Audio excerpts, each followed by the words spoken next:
जी हाँ, नमस्कार दोस्तों, स्वागत है आप सबका TV24 छत्तीसगढ़ में। जी हाँ दोस्तों, जैसे कि आप सबको पता है कि 3 दिसंबर को छत्तीसगढ़ विधानसभा चुनाव का परिणाम है वो घोषित हो चुका है। और जैसे कि किसानों को इंतज़ार था कि छत्तीसगढ़ में एक बार फिर से कांग्रेस की सरकार बनेगी और किसानों का कर्ज माफ़ी है वो होगा, 3200 रुपये प्रति क्विंटल की दर से धान खरीदी होगी। साथ ही किसान न्याय योजना के तहत बोनस की जो अंतर राशि है वो उन्हें दी जाएगी, ऐसा किसानों को उम्मीद था।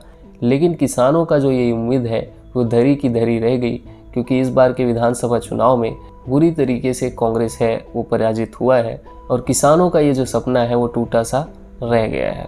आप सबको बता दें कि किसानों का यह मानना था कि छत्तीसगढ़ के अब तक की सरकार में एकमात्र ऐसी सरकार थी जो किसानों के बारे में सोचती थी और उन्हीं के बीच से निकला हुआ एक नेता था जो किसानों के दुख दर्द को समझता था। लेकिन इस बार की विधानसभा चुनाव में बुरी तरीके से कांग्रेस को हार का सामना है वो करना पड़ा है।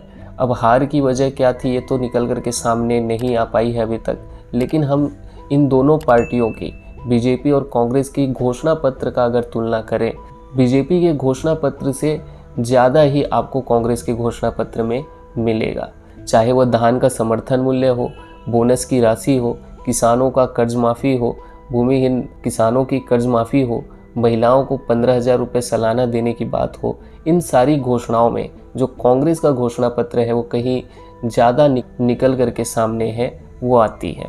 और भूपेश बघेल ने वरन किसानों के लिए ही नहीं बल्कि समूचे प्रदेश के सभी वर्गों के लिए कार्य है वो किया है।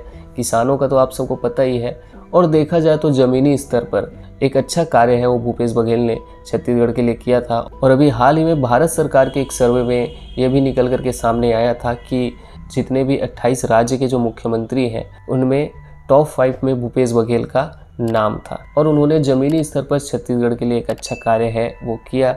लेकिन क्या कारण है जिस कारण से वे अपनी सरकार नहीं बचा पाए, इसका कारण तो अभी तक निकल करके सामने नहीं आई है। तो छत्तीसगढ़ में अब आपको बीजेपी के रूप में एक नई सरकार है वो देखने को मिलेगी, जो किसानों के लिए क्या काम करती है वो अब आगे आपको देखने को मिलेगा। अभी फ़िलहाल उनकी घोषणा पत्र की बात करें, जिनमें किसानों के लिए 3100 रुपये प्रति क्विंटल की दर से धान खरीदी होगी, साथ ही 21 क्विंटल प्रति एकड़ की दर से धान खरीदी है वो किया जाएगा। तो किसानों के लिए दो ही चीज़ें हैं वो बीजेपी के घोषणा पत्र में अभी देखने को मिल रहा है, और आगे सरकार जो है किसानों के लिए क्या काम करती है ये आपको आगे देखने को मिलेगा। और अभी वर्तमान में छत्तीसगढ़ का मुख्यमंत्री कौन बनेगा इसकी घोषणा तो अभी तक नहीं हुई है, लेकिन ये भी 5-6 तारीख तक स्पष्ट हो जाएगा कि छत्तीसगढ़ का अगला मुख्यमंत्री कौन बनेगा। वैसे आपको क्या लगता है कि छत्तीसगढ़ में अब तक का सर्वश्रेष्ठ मुख्यमंत्री है वो कौन निकल करके सामने आया है? नीचे आप कमेंट सेक्शन पर कमेंट करके बताइए। वैसे मेरा ये मानना है कि अब तक छत्तीसगढ़ के 30 वर्षों में मुख्यमंत्री श्री भूपेश बघेल है वो एक बेस्ट सीएम है वो निकल करके सामने आते हैं। उन्होंने छत्तीसगढ़ को एक नई पहचान है वो दी है, साथ ही किसान ही नहीं सभी वर्गों के लिए एक अच्छा कार्य है वो ज़मीनी स्तर पर किया है।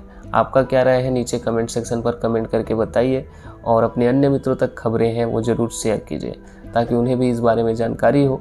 और अगर आप चैनल पर नए हैं तो चैनल को ज़रूर सब्सक्राइब कीजिए, क्योंकि हम किसानों से जुड़ी खबरें आप सबके लिए हमेशा लाते रहते हैं। तो मिलते हैं नए वीडियो के साथ, तब तक के लिए जय हिंद, जय भारत, जय छत्तीसगढ़।